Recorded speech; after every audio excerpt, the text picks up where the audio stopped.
guys! Uwian na. Thank you Lord at nakapasyal ulit tayo dito sa Talikabkab Elementary School. At alam nyo ba guys? Grabe! Super lamig dito. Oh no! 9 degrees Celsius. What? Opo, 9 degrees Celsius. Iyon ang sa pakiramdam ko eh. Huh? Grabe, nanunuot sa buto ang lamig.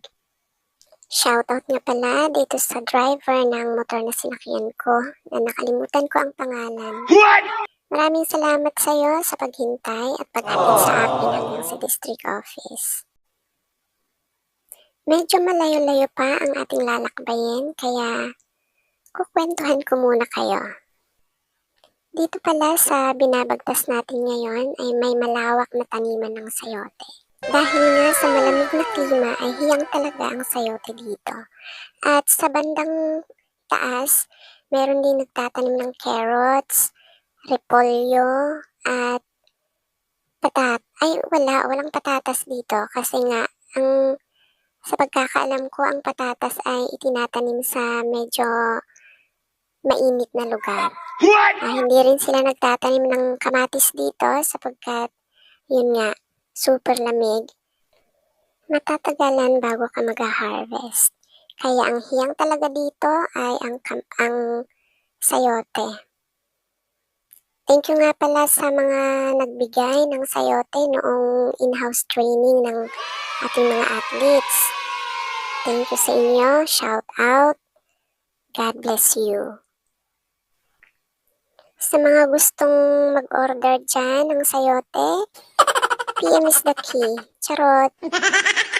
O diba, masarap kaya ang sayote. Yung mga mahilig sa sayote dyan, umorder na kayo. O yan o, nakikita ninyo yung sayote sa gilid ng kalsada. So yan, umorder na kayo. Masarap ang sayote, diba? Huh? Nahaluan natin ng itlog. Ano pa? Pang sagpaw pinikpikan, o diba? Masarap ang sayote. Kaya order na kayo dito sa Talikabkab. Marami silang sayote dito. At baka akala nyo ha, per load nga pala ang kanilang harvest dito pag nagkataon per load ng sasakyan at dinadala nila sa NVAT. Doon nila ibinebenta ang kanilang harvest. Ayan, nakikita ninyo ang daan. Ito lang talaga ang medyo mahirap dito kasi makipot talaga ang daan. Pag may makakasalubong ka dito, kailangan mong umakyat or umatras paakyat. Or pwede rin namang siya ang umatras pababa. What? Ayan, medyo malayo pa talaga ang lalakbayin natin at naubos na rin ang kwento ko. Siguro, aawitan ko na lang kayo. Ito yung awit na itinuro ng teacher ko nang nasa grade 4 pa ako. It's a long road to freedom, no winding steep and high. But when you walk in love with the wind on your wings and cover the earth with a song, you see the miles fly by. Meron nga palang road repair dito. Kaya hindi makakadiretso ang sasakyan hanggang dito na lamang. Oh no! Ang motor lang ang pwedeng lumusot. Okay? Kaya lang, ang driver dapat expert. Kasi medyo masikip ang daan. Oh no! Yun. Kasi pag nagkamali, maaaring diretso sa bangin.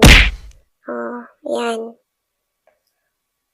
At salamat na rin at hindi maulan sapagkat pag nagkataon ay madulas yan. Delikado yan sa mga motorista. At ang maganda rin dito, yung mga farmers nagtutulungan sila sa paghakot ng mga gulay para i-transfer sa isa pang sasakyan. May sasakyan naghihintay doon sa bandang dulo ng ng kalsadang ito. Ayan. So, yun din naman ang maganda sa atin dahil nagbabayanihan sila, nagtutulungan. Okay, so ito yung isang sasakyan. Bye-bye na, hanggang sa muli. Yeah. QC.